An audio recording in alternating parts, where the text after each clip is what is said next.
Леса нескольких районов Якутии находятся под угрозой нашествия сибирского шелкопряда. Массовое размножение насекомых наносит лесному хозяйству серьезный урон, второй по значимости после лесных пожаров. В прошлом году от этих вредителей, поедающих деревья, пострадало более 230 тысяч гектаров леса. В основном это лесничество в Якутске, Намском и Хангаласском районах. В этом году, по словам специалистов, под угрозой находятся леса Амгинского, Чурапчинского и Мегино-Кангаласского районов.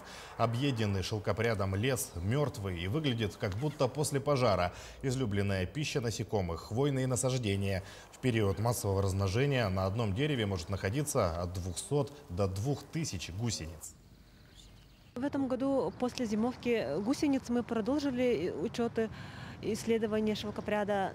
Пока такие точные прогнозы не можем давать, но все равно есть какая-то часть, которая погибла в результате зимовки, но так как вид это наш сибирский, он хорошо приспособлен к нашим условиям и будет зависеть от погоды, от врагов естественных шелкопряда, зависит от многих факторов.